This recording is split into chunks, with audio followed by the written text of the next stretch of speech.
What is private inurement? I'm asked this question a lot by many of our state and local presidents. Well, of course, like everything else, it's complicated and it's a very wide-ranging legal issue that we have to be concerned with. Now, there's some generally accepted principles, but ultimately, if there's a dispute, only a court can decide if private inurement actually happened. And the courts have really struggled with this with nonprofits. And that's because when you look at the general principles of private inurement, the law specifies that the inurement must be from the net earnings, and they must be directed to an insider.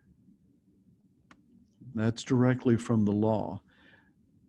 The technical definition of net earnings is really insufficient for nonprofits because nonprofits really don't have net earnings. So if the law specifies that the inurement must be from the net earnings and associations technically don't have net earnings, it's problematic. But an insider, that means someone, the recipient, must have some kind of special close relationship with the organization to be in a position to cause the assets to be given to them for their private use. They should be in some kind of position to cause the assets to be given to them. In an IRS memorandum that attempts to clear this up, I quote, "Private inurement is likely to arise where the financial benefit represents a transfer of the organization's financial resources to an individual solely by virtue of the individual's relationship with the organization and without regard to accomplishing the exempt purposes." So it's giving monies to an individual solely because of their relationship to the organization, and it's not within your exempt purposes.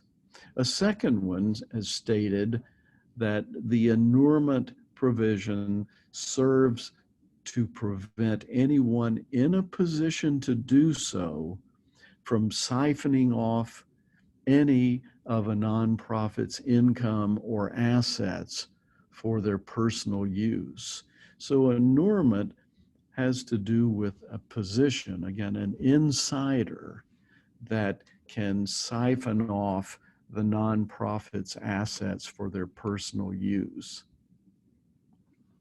Fortunately, the law is very clear that incidental benefit to private individuals is not going to defeat your tax exemption if your organization qualifies for tax exempt status. The concept of incidental benefit is not going to be problematic for the organization. And why is that important? It's because some of our affiliates have really been confronted with the issue. Specifically, they wonder, well, are grants and awards to teachers considered private inurement? Because it goes to a private person and it benefits them. Is paying for board members to attend a conference private inurement?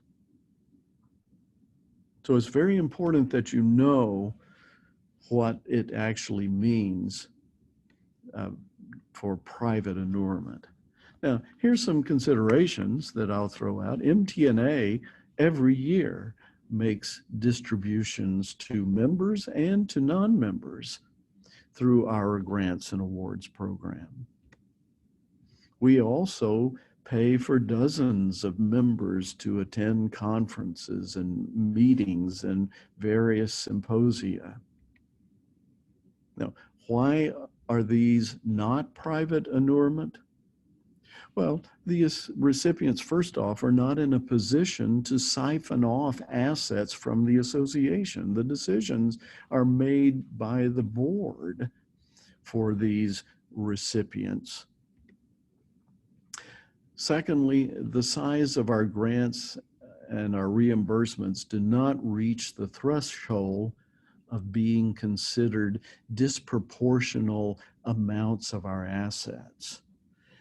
They are usually very small, and especially in consideration with the assets that MTNA has.